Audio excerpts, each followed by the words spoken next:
প্রিয় শিক্ষার্থীরা, তোমাদের নবম দশম শ্রেণীর বাংলা ব্যাকরণ তোমাদের জন্য, তোমাদের এক্সামের জন্য যেমন গুরুত্বপূর্ণ, তেমনি এটা তোমাদের অ্যাডমিশন এক্সামে, চাকরির পরীক্ষায় ঠিক তেমনই গুরুত্বপূর্ণ। তোমরা যদি নবম দশম শ্রেণীতে এইগুলো ভালোভাবে শিখো, তাহলে তোমাদের পরবর্তী জীবনে, লাইফের পরবর্তী স্টেজে তোমাদের বাংলা ব্যাকরণ নিয়ে আর কোনো ভয় থাকবে না। তো আজকে আমরা শিখব নবম দশম শ্রেণীর বাংলা ব্যাকরণের পরিচ্ছদ 1, ভাষা ও বাংলা ভাষা। তো ভাষা জানার আগে তোমাদের কিছু জিনিস জানতে হবে, যেমন ধ্বনি কাকে বলে, বর্ণ কাকে বলে, শব্দ কাকে বলে, বাক্য কাকে বলে, তারপর তোমরা জানতে পারবে ভাষা কাকে বলে। তো সর্বপ্রথম আমরা ধ্বনি দিয়ে শুরু করব। ধ্বনি, ধ্বনি হলো আমাদের মুখ নিঃসৃত বাণী। মুখ নিঃসৃত বাণী কি? আমরা যে বিভিন্ন ধরনের আওয়াজ করি, আদিমকালে মানুষজন যে বিভিন্ন ধরনের আওয়াজ করতো, আমরা এখন যে ক বলি, খ, এ, বি, এ, এইগুলো সবই হলো ধ্বনি। তো মানুষের মুখ নিঃসৃত বাণী, আমরা যা কিছুই বলি তাই হলো ধ্বনি। তো এখন ধ্বনির তো একটা স্পেসিফিক লাগবে, একটা স্বীকৃতি লাগবে, বা ধ্বনিকে আমরা কিভাবে দেখতে পারবো? ধ্বনি তো আর দেখা যায় না, ধ্বনি তো আমাদের মুখ নিঃসৃত বাণী। তো ধ্বনিকে চেনার জন্য আছে বর্ণ। ধ্বনির লিখিত রূপকেই বলা হয় বর্ণ। ধ্বনির লিখিত রূপকে বলা হয় লিখিত রূপকেই বলা হয় বর্ণ। তো বর্ণ দিয়ে আমরা ধ্বনি প্রকাশ করি। আমরা আমাদের বাংলা ব্যাকরণে 50টা বর্ণ আছে। এই 50টা বর্ণ দিয়ে আমরা আমাদের মুখ নিঃসৃত বাণী, আমরা বাঙালিরা যে কথাই বলি, যে শব্দই বলি, তা আমরা এই 50টা বর্ণ দিয়ে প্রকাশ করি। এবার আসো শব্দ। বর্ণ কতগুলো বর্ণ যখন পাশাপাশি বসে একটা রূপ সৃষ্টি করে, তাকেই বলা হয় শব্দ। রূপ সৃষ্টি করে, রূপ কি এইটা ভালোভাবে বুঝতে হবে। ধরো কতগুলো পাশাপাশি বর্ণ বসলো, কিন্তু তুমি ওই জিনিসটা জানো না, ওই অর্থটা জানো না, বা ওইটা দিয়ে কি প্রকাশ পাইছে ওইটা তুমি বুঝতে পারতেছ না, ওটা শব্দ হবে না। শব্দ দেখো কতগুলো বর্ণ যখন পাশাপাশি বসে, দেখো স্বরে ম, রয়াকার, এইগুলো সবই কি এক একটা বর্ণ। এখন এইগুলো যখন পাশাপাশি বসছে, তখন তৈরি হয়েছে কি আমরা। এইটা একটা কি শব্দ। কারণ আমরা দিয়ে আমরা বুঝি কি, আমরা যখন তুমি শুনছো তখনই মনে হয়েছে যে আমি সহ আরো দুই একজন, মানে একের অধিক দুইজন ব্যক্তি মিলে হয় আমরা। তেমনি মনে করো কোনো একজনের নাম, ধরো তোমার নাম সাকিব।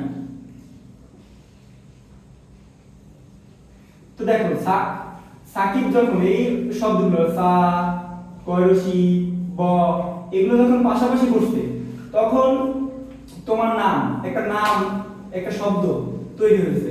এই শব্দটা কি তোমার নাম। তুমি যখনই এই শব্দটা পড়ছো, তখনই তোমার মনে হয়েছে কি সাকিব। সাকিব দিয়ে হয়তো তোমার নাম মনে পড়ছে, তোমার ফ্রেন্ডের নাম মনে পড়ছে, বা বাংলাদেশের অলরাউন্ডার সাকিব আল হাসানের কথা মনে পড়ছে।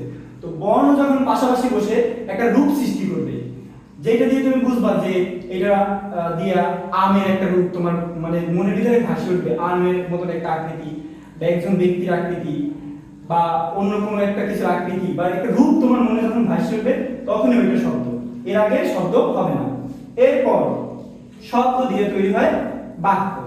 এখন বাক্য তৈরির সঙ্গ হলো কতগুলো শব্দ পাশাপাশি বসে যখন মনের ভাব প্রকাশ করবে, তখন তাকে বলা হবে বাক্য। মনের ভাব প্রকাশ কি ব্যাপারটা? শব্দ বাক্য তখনই হবে যখন ওইটা মনের ভাব প্রকাশ করবে।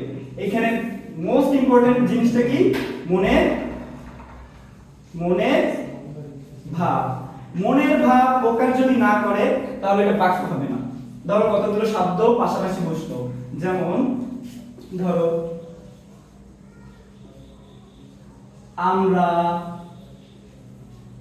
আমরা যাই প্রতিদিন স্কুলে। তো দেখো এটা কিন্তু মনের ভাব প্রকাশ হয় না, এটার বাক্য বলা যাবে না। বাক্য বললেও এটা একটা অসম্পূর্ণ বাক্য। যখন তোমরা এই শব্দগুলো পাশাপাশি বসানো, যখন এটা মনের ভাব প্রকাশ করবে, তখন এটার বাক্য বলা হবে।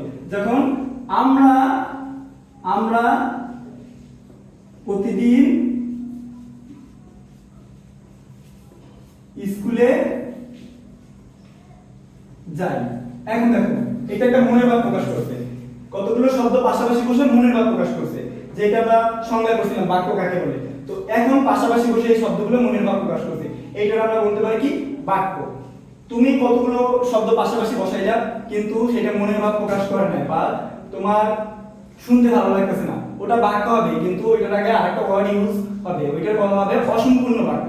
কিন্তু সম্পূর্ণরূপে যখন মনের ভাব প্রকাশ করবে, তোমার শুনতে ভালো লাগবে বা তুমি যাকে বলতেছো তার শুনতে ভালো লাগবে, তখন ওইটার বলা হবে বাক্য। এবার আসো ভাষায়, যেটা আমাদের পড়ার মেইন টপিক। ভাষা তখনই হবে যখন কোন একটা জাতি কোন একটা লিপিতে, কোন একটা বর্ণে, কোন একটা শব্দে তাদের মনের ভাব আদান প্রদান করবে। ভাষা হবে কি যখন কোন একটা জাতি, কোন একটা গোষ্ঠী, কোন একটা বিশেষ ভাষায় মানে কোন একটা বিশেষ শব্দে, শব্দের মাধ্যমে, শব্দ গোষ্ঠীর মাধ্যমে নিজেদের মনের ভাব আদান প্রদান করবে, তখন তাকে বলা হবে ভাষা। যেমন আমরা কি, আমরা হলাম বাঙালি, আমরা বাঙালি, আমরা বাংলা ভাষায় কথা বলি। এই যে আমরা বাংলা ভাষায় কথা বলি, আমাদের মনের ভাব প্রকাশ করি বাংলা ভাষায়, বাংলা শব্দের মাধ্যমে, বাংলা শব্দের মাধ্যমে, বাংলা বর্ণের মাধ্যমে।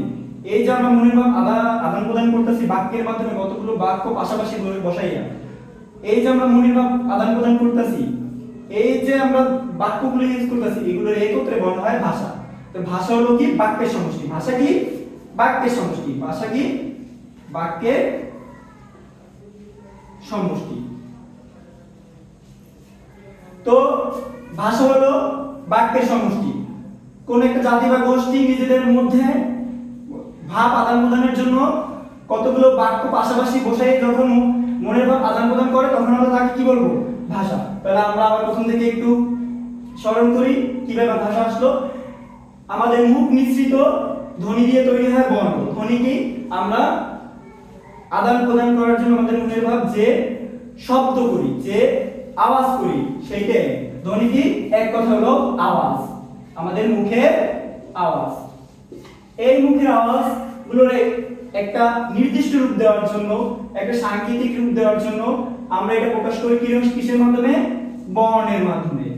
যেমন বাংলা বর্ণমালায় 50টি বর্ণ আছে, এই বর্ণগুলো দিয়ে আমরা ধ্বনির রূপ প্রকাশ করি। ধ্বনি তো দেখা যায় না, তো ধ্বনির আমরা প্রকাশ করতে তো একটা রূপ লাগবে। তো আমরা কি করি? ধ্বনি দিয়ে ধ্বনিকে চিহ্নিত করার জন্য আমরা বর্ণ সৃষ্টি করেছি, ক, খ, এ, বি, সি, ডি। তারপর কতগুলো বর্ণ যখন পাশাপাশি বসবে, তোমার কাছে একটা রূপ সৃষ্টি করবে, তখন আমরা তাকে কি বলবো? শব্দ। কতগুলো বর্ণ কি করবে? বর্ণ পাশাপাশি বসে যখন একটা রূপ তৈরি করবে, মানে তোমার যখন একটা শব্দ শুনবা, তখন তোমার মনে যদি একটা কোনো জিনিসের রূপ ভাসে ওঠে, তখন এটা আমরা বলবো কি? শব্দ। এরপর শব্দ দিয়ে তৈরি হয় কি? বাক্য। কতগুলো শব্দ যখন পাশাপাশি বসে সম্পূর্ণরূপে মনের ভাব প্রকাশ করবে, তখন আমরা তাকে বলবো কি? বাক্য। মনের ভাব প্রকাশ করতে হবে, মনের ভাব প্রকাশ না করলেও বাক্য হবে, কিন্তু সেটা হবে অসম্পূর্ণ বাক্য। এরপর আসো ভাষা, আমাদের পড়ার মেইন বিষয়বস্তু। ভাষা কতগুলো বাক্য, কোন একটা জাতি বা গোষ্ঠী কতগুলো বাক্য যখন পাশাপাশি বসাইয়া মনের ভাব আদান প্রদান করে, তখন তাকে কি বলে? ভাষা। তো আজকে আমাদের লেকচার এই পর্যন্তই। পরবর্তী ভিডিও দেখার জন্য তোমাদের আমন্ত্রণ রইল।